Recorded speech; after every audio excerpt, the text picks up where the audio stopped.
There's a phrase I hear all the time from people who overconsume and undermove. Nobody makes it out alive. Or what's the point in living if you can't enjoy life? And on the surface, that sounds reasonable, wise almost, until you've spent years working the ER like me. Because here's what people don't understand. Modern medicine has gotten incredibly good at keeping people alive. It has not gotten very good at keeping people healthy. So what usually happens isn't some sort of dramatic early death. What happens is something far quieter and far worse. People live a long time in a very broken, unhealthy state. I'm talking about men and women who aren't that old, sometimes 60s, sometimes even 50s, who can't walk across a room without getting winded, who fall because they're weak, not because they're unlucky, and who come in over and over again for things that are completely predictable and sadly were very preventable. Falls, infections, heart failure flares, uncontrolled diabetes, medication complications, COPD exacerbations, diabetic foot ulcers, not freak accidents, lifestyle debt finally collecting interest. And when I say burden, let's be honest about what that actually looks like, because this is not abstract and it's not theoretical. When I say burden, I mean a spouse who hasn't slept through the night in years because their partner needs help getting up to pee. It's adult children rearranging work schedules to take a parent to appointments. It's families arguing not because they don't love each other, but because everyone is exhausted. I have watched grown men in the ER hallways crying because they are trying to care for a parent who is still alive, but no longer independent and not really living. That's the part no one plans for, and it's also the part that doesn't get mentioned in the media. People think the alternative to health obsession is freedom, but the opposite of discipline isn't freedom, it's dependence. And here's something that nobody's saying. Most of these situations didn't come from bad luck or bad genetics. They came from decades of small, ignored decisions. Too little movement, too much food, too much sitting, too much comfort, too much, I'll deal with it later. We treat health like it's optional because death feels far away. But disability usually shows up much earlier than death. Most people don't wake up at 75 suddenly frail and dependent. They build that outcome very slowly, starting in their 30s and 40s and 50s.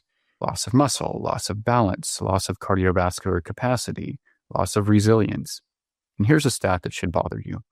After age 30, adults lose 3 to 8% of muscle mass per decade if they don't actively train against it.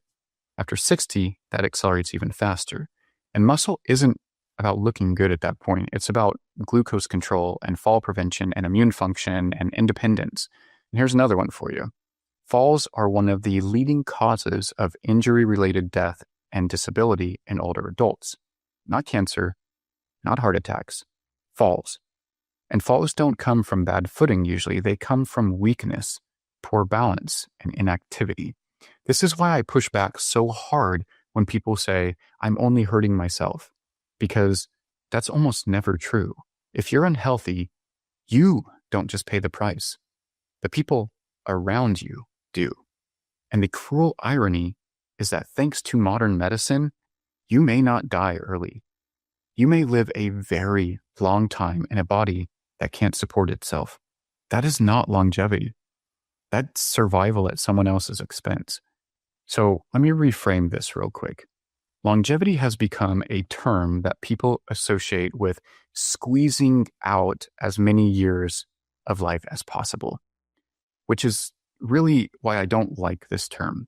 What we need people to focus on is health span, being healthy and capable for the years you are actually alive. It's about preserving capacity. Can you get up off the floor on your own? Can you carry groceries without help? Can you walk a mile without stopping? Recover from illness and stress? Live without someone managing your life for you? Those things matter more than your lifespan number.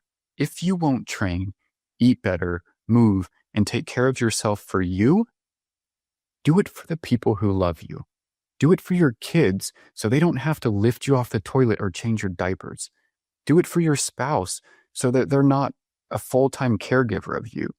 Do it so your family members remember you as being strong and capable, not as fragile and weak and dependent. But there is good news. This version of longevity isn't complicated. It's not expensive, and it doesn't require biohacking yourself until you're crazy. It's built on a few simple pillars. First, maintain muscle. Lift weights 2 to 3 times per week, not to look jacked like a bodybuilder, but to stay useful and strong. Second, keep moving. I say it at the end of every single video. Keep moving every day. Walk, carry things, get out of breath. Sedentary bodies age way faster. Third, protect your cardiovascular fitness. If you can't get your heart rate up and recover appropriately, then you are fragile. Even if you look healthy, VO2 max matters for health span and longevity. So once or twice a week, get your heart rate up pretty high, maintain it for a while, and then recover. You will adapt over time. Fourth, eat like someone who wants to function long term. Eat enough protein, usually around 0.7 grams per pound of body weight. Less processed junk food. Stop eating like consequences don't exist, because they do. I promise the things you do now will come back later in life to collect debt. Fifth, recover on purpose. Sleep, sunlight, relationships, stress management. These aren't luxuries for the modern world. They are insurance to ensure that you live a longer, healthier life. And none of this is extreme. What is extreme is living in a body that can't support life without help. That's what babies do. Longevity isn't about avoiding death. It's about avoiding dependence. And the earlier you start, the lighter the load is on everyone else. If this hit home for you, good. It was supposed to.